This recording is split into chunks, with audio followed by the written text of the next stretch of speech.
Bien, una jornada de este jueves que está pasando de todo. Por ejemplo, el debate en el Senado de la Nación, algo muy importante, ya cuenta con media sanción de la Cámara de Diputados, el impuesto a las ganancias, lo que sucedió ayer con el salario mínimo, en fin. Por eso estamos con Mario Paco Manrique, secretario adjunto de ESMATA y un importante dirigente de la CGT. Mario, gracias por venir, un placer. No, gracias a ustedes. Bueno, recién tenemos nuestro móvil allí en el Senado, expectantes para ver qué va a suceder. Esto indica que correría la misma suerte este proyecto que la que corrió en la Cámara de Diputados. ¿Qué significa lo que va a pasar a partir de enero en este país con el impuesto a las ganancias si finalmente este proyecto se convierte en ley? Bueno, para el movimiento obrero y una gran parte de los trabajadores es un sueño cumplido. Es un reclamo que venimos traccionando desde hace muchos años y por distintas circunstancias nunca lo pudimos cristalizar. Y bueno, ahora llegó el momento. Compañero Sergio Massa asumió el riesgo, el compromiso, tuvo la valentía para transformarlo en ley y esperemos que en senadores se replique lo mismo que pasó en diputados. Y las consecuencias de esto va a ser que el mercado interno se va a revitalizar, la economía va a empezar a tomar músculo, porque muchos dicen que el impuesto a las ganancias es nada más que para una parte privilegiada de los laburantes. Correcto. Y no de los otros. Pero no nos olvidemos que los trabajadores que van a dejar de pagar impuestos a las ganancias no van a ir a comprar dólares, no van a abrir plazo fijo, porque también tienen necesidades insatisfechas que van a querer satisfacer y obviamente van a consumir. Y al consumir se va a ir desparramando eso hacia abajo, hacia otros trabajadores que necesitan tener más ingresos, mejores laburos y también, porque todo esto es un combo, ¿no?, de baterías. Porque no solo es el impuesto a las ganancias, el tema del IVA, es la ayuda a las pymes. Yo creo que Massa está reflejando en sus medidas todo un andamiaje mostrando hacia dónde va a ir su gobierno. Que el compromiso que él está tomando con la sociedad lo está poniendo en práctica. Bueno, de hecho ayer Massa en el acto en Ensenada decía, ¿no? Se generó empleo, pero todavía hay un tema pendiente que es la recuperación del salario. Digo, estas medidas lo que hacen es suponer hacia dónde, como decías Paco, va a ir la gestión en caso obviamente de llegar a la Casa Rosada. Obviamente, escuchaba mientras ustedes desarrollaban el programa algunas expresiones de legisladores que ya las escuché antes, ¿no?, que esto es inflacionario. Y yo creo que hay que tener una coherencia política. Es un impuesto más, como las retenciones a la soja. Entonces, si podíamos sacar las retenciones a la soja sin hablar de inflación, ¿por qué tenemos que hablar de inflación cuando le queremos sacar el impuesto al esfuerzo de las personas? Porque no es ganancia, ¿no? Siempre dijimos que es un impuesto al trabajo. Entonces entiendo que la política tiene que empezar a discutir los problemas de la gente con seriedad, desde todas las partes y desde todas las ideologías. Tenemos que dejar esa pelea nociva, digo yo, que no nos permite analizar los problemas como realmente lo debemos hacer. Porque si ustedes observaron el debate que hubo en diputados, fue lamentable. La política dejó una imagen muy triste, ¿no? Sí, sobre todo de un espacio político que estaba promoviendo, digo, de hecho Mauricio Macri se había comprometido a eliminar el impuesto a las ganancias. Sí, entonces cuando vos no podés sostener una idea o quedás expuesto, no te queda otra que agredir. Esto es natural en las personas. Sí, claro. Cuando a vos te ponen la verdad arriba de la mesa y no la querés reconocer, y bueno, te enojás. Y en el enojo empezás a agredir, empezás a decir un montón de de barbaridades porque no podés justificar tu acción. Y eso le pasó a la oposición en el Congreso. Ahora, Mario, ese es el debate que se da a nivel político. ¿Qué está pasando en fábricas? Por ejemplo, ustedes recorren mucho con ESMATA lo que está sucediendo abajo. ¿Cómo ves vos la reacción con el tema de las medidas que se han tomado? Una serie de medidas que indudablemente, después de las PASO, después de la devaluación que impuso el Fondo Monetario y la forma de recuperación que se intenta de los ingresos, es una serie de medidas que no estaban dentro de lo que era el cumplimiento estricto de las medidas de la política del fondo. Hay una reacción también de los trabajadores con respecto a esto, que también venían muy enojados con el tema de la inflación y demás. ¿Qué estás viendo vos en ese sentido? No, los trabajadores, obviamente cuando vos tenés, y no quiero hablar de mi actividad, no quiero hablar de trabajador en general, cuando vos tenés un trabajador en la línea de la pobreza, que trabaja 8 horas, 10 horas, y sí, se enoja y tiene razón en estar enojado, ¿no? Entonces, el trabajador no quiere escuchar que le toquen la guitarrita. El trabajador quiere que le den propuestas, pero también quiere ver la acción inmediata. Creo que ese fue un acierto muy grande que tuvo nuestro candidato, porque tiene la doble función. Tiene la función de ser candidato a presidente, pero también tiene que gestionar.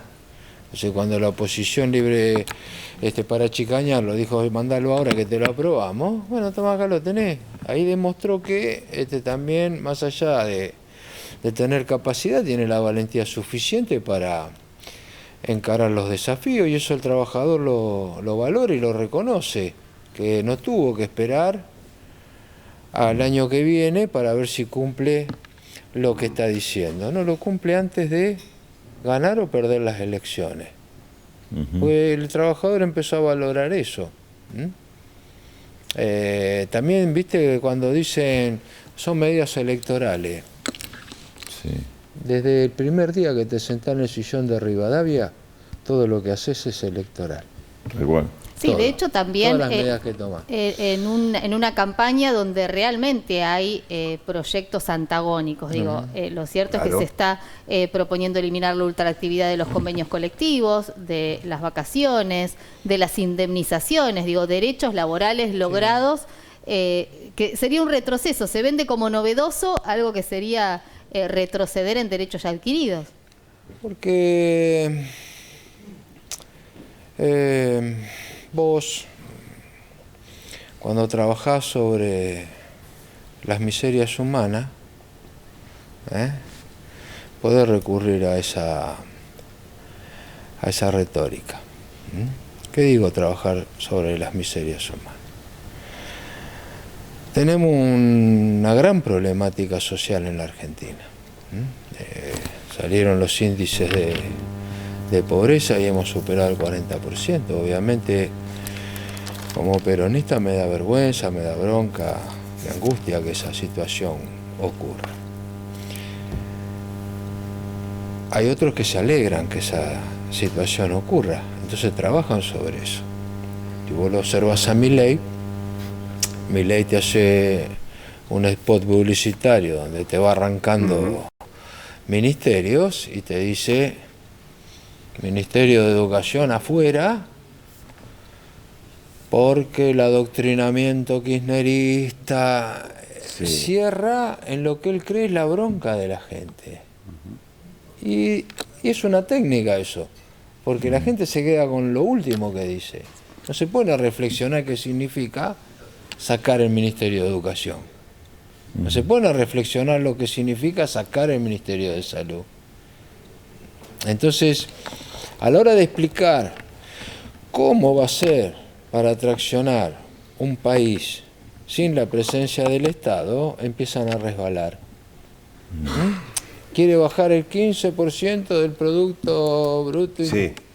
No podés, no te alcanzan los números. Dolarizar también. Dolarizar no podés, entonces no se puede explicar. Patricia Bullrich, la pones a hablar de economía, lo tuvo que traer a Melcoñán para que le enseñe a decir que 2 más 2 es 4.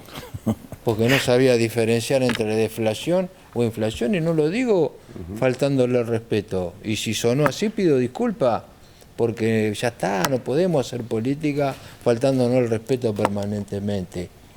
Entonces, lo que quiero explicar es que estamos haciendo política en muchos sectores sin argumentación que podamos sostener desde una argumentación lógica. Y yo creo que nosotros, Unión por la Patria, tenemos esa fundamentación. Después, bueno, obviamente estará a plebiscitar con el pueblo, el que nos comprenda y les guste, nos votará, y el que no nos comprenda o no le guste, votará otra cosa. Y va a ser legítimo. Ahora, Mario, ¿y cómo haces como dirigente, cómo te planteas vos la argumentación frente a un pibe, un trabajador joven que no vivió etapas anteriores y no identifica estos discursos mentirosos con una historia que no camina por ahí? Porque hoy le estás hablando del salario mínimo, pero te aparecen los índices de pobreza que realmente son muy dolorosos. Esa realidad, ¿qué le transmitís a un trabajador joven para decir, no te coma la curva que te está planteando Milei? Porque gracias a Dios me invitan a muchos sindicatos a hacer charlas y demás. A todos les cuento una pequeña anécdota. Yo la agarro a Catalina, le digo a los compañeros, la agarro a Catalina, la pongo delante del televisor y le hago escuchar a Milei, a Burri, a Marra, a Macri, a Larreta, y le digo, bueno, Catalina, esto es lo que en este país se dice la derecha. Otros le dicen neoliberalismo. Después le hago ver a Massa, a Axel, a Guado, a Cristina. Bueno, mirá, Catalina, esto se dice peronismo en Argentina.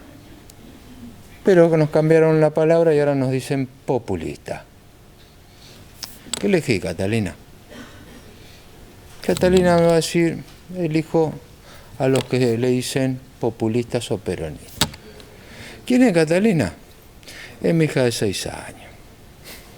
¿Por qué mi hija de 6 años puede dirimir claramente qué es lo mejor para ella?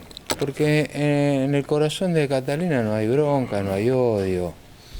Ve las cosas con una claridad superior a nosotros, que estamos impregnados de esa batalla cultural, esa batalla permanente de querer imponernos ideas sin poder argumentarlas correctamente. Entonces, a los jóvenes, ¿qué les digo? Porque tampoco no es que los jóvenes fueron a votar a Milei, Los jóvenes no son libertarios todos. Hay jóvenes peronistas, hay jóvenes de izquierda, hay jóvenes que militan políticas de otro palo. Porque si nos queremos esconder atrás de que los jóvenes no entienden, los equivocados somos nosotros, los dirigentes. Hay mucha gente que se quedó en la casa por bronca, por desilusión. Bueno, que yo entiendo que el cariz que tomó la campaña después de las PASO y este nuevo impulso que le estamos dando, eso se va a revertir. También sostengo y lo digo en todos lados, no es la hora de los dirigentes, es la hora del pueblo. Hablando El pueblo tiene que definir su destino hoy. Hablando de la hora del pueblo, Paco, como usted recién relataba, ¿qué sucedió ayer en Ensenada? ¿Qué pudiste percibir? Más allá de un acto con el orador Axel Kicillof, después el candidato a presidente y ministro de Economía Sergio Massa. ¿Qué pudiste percibir de lo que pasó ayer en Ensenada? Lo que percibí, a diferencia de otros actos, es que mucha gente fue por motus propio, la gente fue con alegría, la gente fue a escuchar. Te voy a explicar por qué lo digo, porque si no, viste, lo dijo porque parezco marra, digo cosas y no las puedo fundamentar. Porque muchas veces en los actos vos ves que se concentra mucha gente y por ahí a las 2 horas empiezan a ir. Exacto. Y se van despacito. Siempre hay un grupo que se va. Esta vez no se movió nadie. Esta vez la gente escuchó con atención. Yo creo que la gente fue y encontró lo que fue a buscar.